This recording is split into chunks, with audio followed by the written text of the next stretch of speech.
Bismillahirrahmanirrahim. Assalamualaikum warahmatullahi wabarakatuh. Dan salam perpaduan, salam Malaysia Madani, dan salam rukun negara di hati.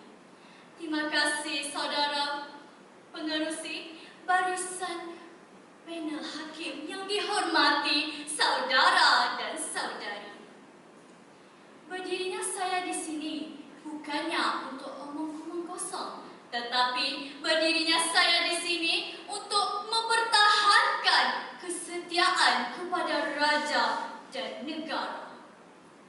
Tema saya pada hari ini ialah jati diri patriotisme dan keluarga negaraan. Maka maudu pidato saya ialah kesetiaan kepada raja dan negara, tunjang perpaduan masyarakat. Menurut pendefinisian berpandukan Kamustiwan yang keempat, kesetiaan bermaksud perihal setia keteguhan hati seperti dalam hal ehwal perkahwinan dan persahabatan. Kepada merujuk kata untuk menyatakan arah ke dipakai sebelum nama orang atau kata pengganti diri. Raja adalah seseorang yang mengetuai dan memerintah sesuatu negara. Manakala negara bermaksud sekumpulan masyarakat yang mendiami sesuatu kawasan, mempunyai kedaulatan politik dan juga jentera pemerintahan.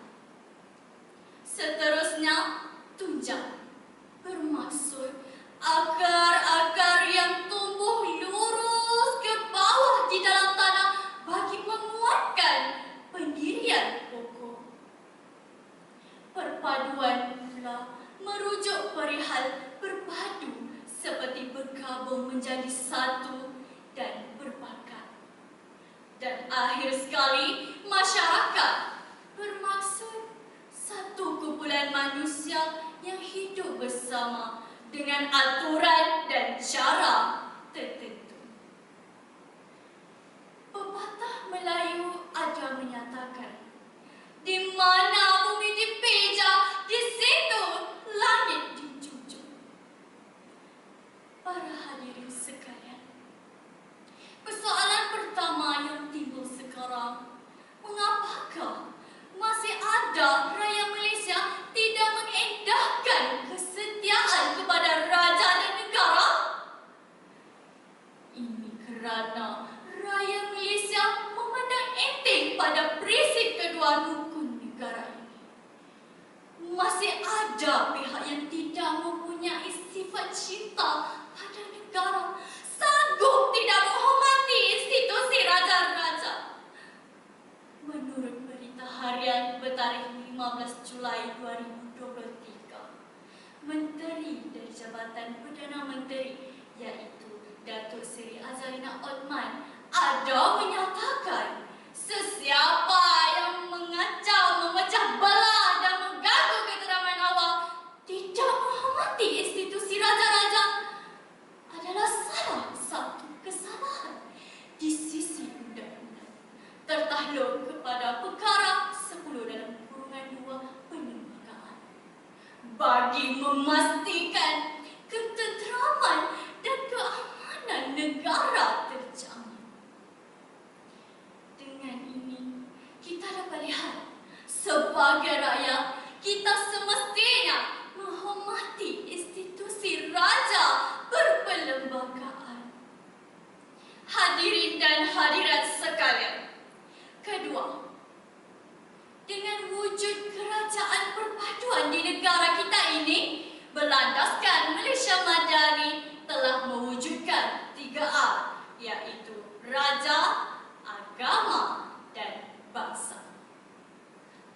Formula 3R ini diperkenalkan untuk mewujudkan rakyat yang bersatu padu di antara kaum bagi memartabatkan perpaduan negara. Sebagai rakyat Malaysia, kita perlu menghormati menghormati raja, agama yang dianuti oleh kaum yang lain, serta bangsa yang ada di negara kita.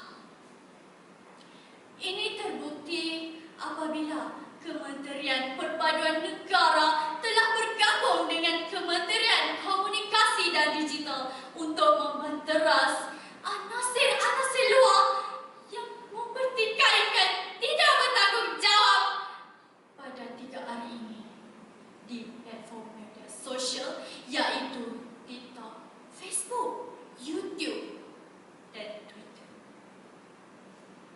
Usaha yang dijalankan ini adalah cara yang terbaik bagi mengangkat prinsip kedua rukun negara ini, iaitu kesetiaan kepada raja dan negara bagi memupuk keharmonian di kalangan masyarakat di negara kita yang dicintai.